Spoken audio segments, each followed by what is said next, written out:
ये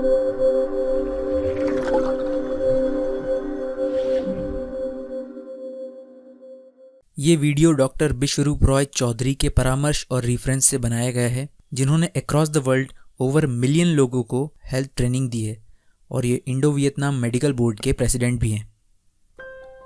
दोस्तों, आज पूरे भारत में 6.5 करोड़ लोग हैं जो डायबिटीज़ बीमारी के मरीज़ हैं और लगातार ये संख्या बढ़ रही है।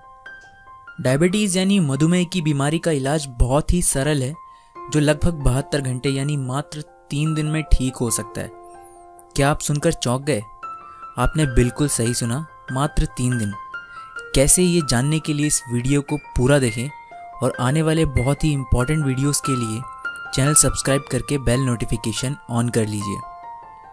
दोस्तों, आप सोच रहे होंगे कि डायबिटीज़ जैसी बीमारी जो सालों तक ठीक नहीं होती, वो 3 दिन में कैसे ठीक होगी, और अगर वाकई में ऐसा हो सकता है तो डॉक्टर्स इसके बारे में बताते क्यों नहीं है?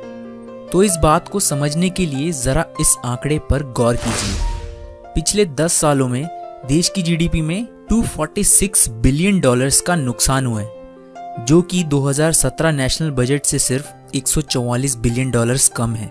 ये एक बहुत बड़ी अमाउंट है। डायबिटीज़ की दवाइयाँ और इलाज एक बहुत बड़ी इंडस्ट्री है।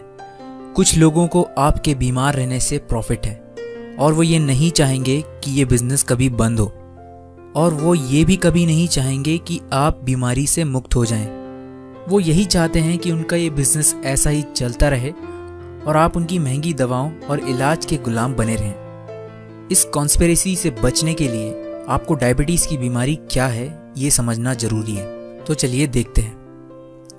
जब हम खाना खाते हैं तो खाना पहले स्टमक में जाता है, उसके बाद इंटेस्टाइन या छोटी आंत में जाने के बाद स्मॉल पार्टिकल्स में खाना ब्रेक डाउन होता है और फिर लिवर में प्रोसेसिंग के लिए भेज दिया जाता है। लिवर से पूरी बॉडी में ब्लड सर्कुलेशन के जरिए खाने का पोषण डिस्ट्रीब्यूट होता है, जो बॉडी के हर एक सेल या कोशिका तक पहुंचता है, जिसकी मदद से हर एक सेल को एनर्जी मिलती है और शरीर की टूट फूट से बॉडी रिपेयर होती है। तो इस प्रकार जो आप खाते हैं वो आपकी बॉडी के हर एक सेल या कोशिका तक पहुंचता है। अब यहाँ बात आती है, बॉडी के हर एक सेल को फूड को एक्सेप्ट करने के लिए उसके दरवाजे खोलने होते हैं और हमारी बॉडी के सेल अपने आप दरवाजे नहीं खोल पाते।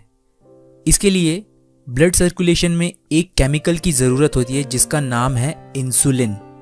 जी हाँ, आसान शब्दों में कहूँ तो इंसुलिन को आप फूड को बॉडी के सेल में जाने का गेट पास या गेट की बोल सकते हैं। मतलब इंसुलिन होगा तो फूड बॉडी के सेल्स के गेट ओपन कर पाएगा और तभी फूड बॉडी के सेल्स या कोशिका तक पहुंच पाएगा। और जिन लोगों की बॉडी में इंसुलिन ठीक प्रकार से प्रोड्यूस नहीं हो पाता, उन्हें डायबिटीज़ का मरीज़ कहते हैं। डायबिटीज़ के मरीज़ के शरीर में इंसुलिन बनाने की फैक्ट्री ठीक से काम कर नहीं पाती।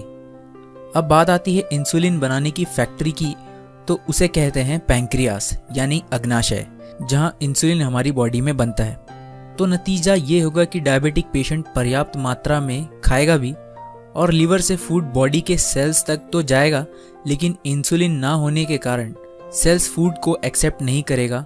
इसे ही डायबिटीज़ की बीमारी या हाई ब्लड शुगर कहते हैं।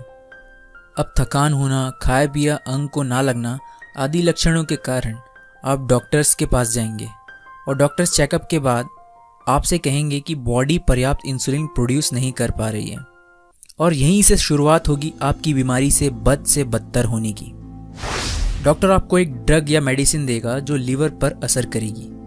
ये मेडिसिन लिवर पर जोर डालेगी कि वो ब्लड शुगर को और ज़्यादा सर्कुलेट करे, लेकिन ये ट्रिक ज़्यादा दिन काम नहीं करेगी। कुछ समय बाद ये ड्रग लेने के बावजूद पेशेंट को वही लक्षण वापस नज़र आने लगेंगे और वो दोबारा डॉक्टर के पास जाएगा। डॉक्टर फिर से उसे एक दूसरी दवाई देगा जो सीधे पैंक्रियास या अग्नाशय पर असर करेगी। ये ड्रग पैंक्रियास को फोर्स करेगी कि वो इंसुलिन ज़्यादा प्रोड्यूस करे।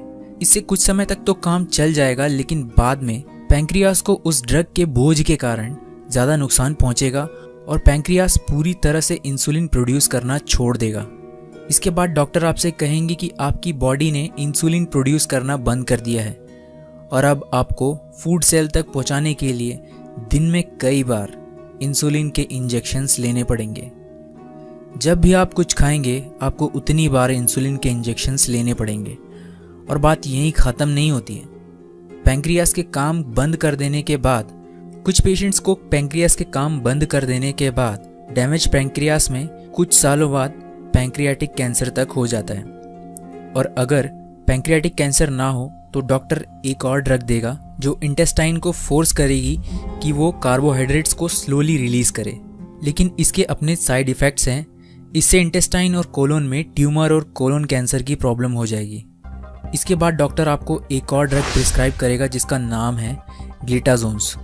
ये ड्रग पूरे बॉडी के सेल पर एक साथ काम करेगी ताकि सेल कम मात्रा में इंसुलिन से भी फूड को एक्सेप्ट कर ले। लेकिन इस ड्रग का प्रॉब्लम ये है, जो पेशेंट सालों तक ये ड्रग लेते हैं उन्हें ब्लैडर कैंसर हो जाता है। इसीलिए दुनिया के कई देशों में ये ड्रग बैन है। और वहीं इंडिया में इस वक्त 30 लाख से ज़्यादा पेशेंट्स हैं जो ये ड्रग ले रहे हैं। कहने का मतलब ये है कि अगर आप एक लंबे समय से डायबिटीज़ बीमारी से जूझ रहे हैं और इसका इलाज करवा रहे हैं तो आगे चलकर ये किसी बड़ी बीमारी पर जाकर ही ख़त्म होगी और आपको बीमार करेगी। आज भारत में 15% डायबिटिक मरीज़ ब्लाइंड है।